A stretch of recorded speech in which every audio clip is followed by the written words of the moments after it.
get this done before the plane lands. Okay, in the birthplace of American democracy, President Biden will articulate how to meet the greatest threat to the right to vote and the integrity of our elections since the Civil War. Renew his call for vital legislation to overcome the rash of anti-voter laws motivated by the big lie, and underline the all of government efforts the Biden-Harris administration launched to use the powers of the executive branch to protect and advance sacred constitutional right to vote. The president will highlight that the greatest irony of the 28 voter suppression laws that have been passed across 17 states this year alone is that the 2020 election stands as a model for the trustworthiness and precision of our system, given that over 80 judges, including judges appointed by his predecessor, threw out every challenge to it. The president will give Democrats credit for unanimously voting to advance the For the People Act and decry the Republican obstruction of its path, and he will reiterate that the work to pass it and the John Lewis voting rights advancement are only beginning. He will also blast the denial of the right to vote as grounded in autocracy, undemocratic and American and unpatriotic. And he will note that while voter protection that these 21st century Jim laws represent is sadly not unprecedented in American history, these new insidious moves to empower partisans over independent election authorities in terms of who counts the votes are new and extremely dangerous. Such efforts, which could allow partisans to throw out the votes of anyone who, for made-up reasons, are the most significant threat today to the integrity of our elections and to the security of the right to vote. The president will call for a new coalition made up of advocates, activists, faith leaders, labor leaders, and business executives to overcome this un-American trend and meet the moment as far as turnout and voter education. The president will repeat that these are the most egregious attempts to harm the integrity of our democracy since the Civil War, but that if we show the will to save and strengthen our democracy, this can be turned back. Also, this week, the Vice President will meet with the Texas legislators who broke quorum to block legislation that would have made it significantly harder for the people of Texas to vote. There is growing bipartisan momentum in Congress as we look towards the historic framework that came together, the bipartisan framework, that this is the product of hard work, which was a product of hard work by Democrats and Republicans, and which would make the most significant investment in our roads and bridges since the creation of the interstate highway system, connect every American to broadband, including in underserved rural areas, stop our children from drinking poison water that can impact them for life, secure our leadership in the clean energy economy, and make the biggest investments in American rail since Amtrak. As Senator Portman said yesterday, people want to see our infrastructure be improved. They're tired of waiting in traffic during their rush hour commute. People are tired of worrying about lead pipes. It's very popular because it's something people know is needed. Just this morning, the U.S. Conference of Mayors, on a bipartisan basis, wrote to both chambers of Congress advocating for quick passage of the framework. They wrote the bipartisan infrastructure framework is crucial to making meaningful progress on one of the most pressing and unifying challenges facing our country. We believe that this framework deserves bipartisan support in the United States Senate and House of Representatives. The American people are calling out for these investments, and we're going to deliver.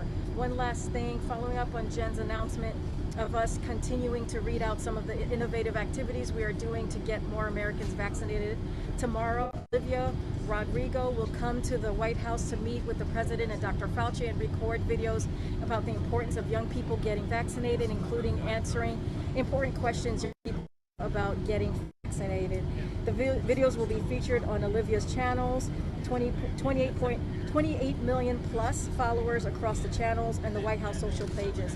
With that, I would take the first question. Yesterday, Bernie Sanders came out of the White House and said, in essence, to him, meaning the president, to the state of negotiations on the reconciliation bill, and in particular where things stand with a top-line number. Can you give us an update on that? Look, the president and Senator Sanders, who have worked closely together, and they have, as you know, a friendship relationship. They agree that the budget resolution must include key priorities, including universal pre-K, extending the child care tax credit, tax incentives, and rebates for electric vehicles. Senator Sanders is continuing to negotiate a resolution package, and the president is confident that we'll pass something similar to his Build Back Better agenda. We leave that process to What's your Congress. discussion of a top line figure? Senator Sanders had suggested up to $6 trillion. Where does the president stand on that? There's nothing more that I can read. He is leaving that to Congress on those pieces of the legislation, including the monetary component of it as well. Is the president going to mention the filibuster today in his speech? As you could imagine, the president believes that we have to make the filibuster work the way it used to. He has talked about this as the senator for 36 years. He understands how this process works. We have to make people stand there and command the floor. This is the talking filibuster that he has spoken to many times. From 1970 to 1971, it was invoked 58 times. Last year alone, there were 5 times that many. For example, it used to be you had to stand there and talk and talk and talk until you collapsed. And guess what? People got tired of talking, filibuster broke down, and we were able to break the filibuster, get a quorum, and vote. So his position hasn't changed on this. He sees this as a Senate procedural process, but he has talked about the talking filibuster many times. Does the president plan to meet with the Texas Democrats that are in Washington, and does he think they are doing the right thing by fleeing Texas? So I'll say this, Weija. The Texas legislation is part of a concerted attack on our democracy, being advanced in state houses across the country on the basis of the same repeatedly disproven lies that led to the assault on our nation's capital on January 6th. The president's message in Philadelphia today is simple and straightforward. The most foundational right is the right to vote freely and fairly and have that vote counted. The fact of the matter is that the Texas legislation would make it harder to vote in a state where it is already too hard for many to vote. As you've heard from the president, he has said that the Texas anti-voter bill is part of an assault on democracy that we've seen far too often this year, and often disproportionately targeting Black and brown Americans. It's wrong and it's un-American. I don't have a specific announcement on when he will be meeting, or if, I should say, with the Texas legislators, but he applauds their courage, and this adds to the urgency for passage of the For the People and the John Lewis Voting Rights Advancement Act, along with the all-of-government effort we have launched and the movement he's calling for today to overcome this moment with voter turnout and voter education. You said the vice president is going to meet with the Democrats. Do you have any more information about when and where it will be? I don't. It's going to be sometime this week. She'll be meeting with them. Karine, do you have any updates on either Haiti or Cuba? The president yesterday said that he's looking at options to support folks in both those countries.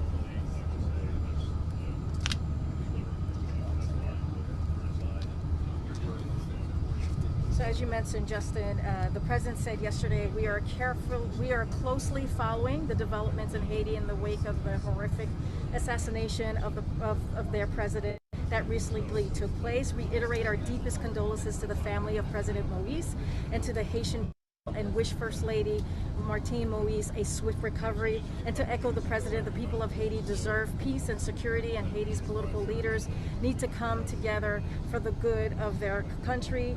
As you all know, the president dispatched a high-level interagency expert delegation to assess the situation and to determine whether the United States can offer our support. We are in close consultation with the Haitian government, and we will, he said even yesterday, he'll have more to share in the upcoming days. As for Cuba, yesterday as well, the president recognized the protests that are happening in Cuba, calling them remarkable, saying that the Cuban people are demanding their freedom from an authoritarian regime. The president reiterated that the United States stands firmly with the people of Cuba as they assert their universal right, and he called on the government of Cuba to refrain from violence or attempts to silence the voice of the people of Cuba. A number of Democratic senators have said that not part of President Biden's infrastructure package, particularly under reconciliation, paid for. So does the White House still believe that the infrastructure plans have to be offset, or open to some parts of it in the package not being paid for? So the bipartisan framework is a historic agreement that brings together Democrats and Republicans to invest in our nation's future in a way that hasn't been done in decades. The president offered his own ideas about how to pay for this investment through reforming the corporate tax code, and the Republicans offered theirs. The offsets are reasonable and responsible compromise. He sees this as also being fiscally responsible. After all, there is good evidence that the infrastructure investment like that in this legislation can help pay for itself over the long run by expanding the economy, creating good jobs. Studies done after the framework was announced have corroborated that, and these offsets are on top of those savings, and the savings claimed from long-term economic growth is smaller than what it would likely to occur. Have anything, the websites of this Russian gang who might have been responsible for the Casilla hack reveal they shut down? Are you aware of this? Do you have anything on this? I don't have anything further to share on that. Okay. All right. Yesterday, Jen said she was going to double check on the U.S. delegation in Haiti. Do you know if all the members have returned? Yes, all the members have returned from the delegation. No problem. Anything? All right.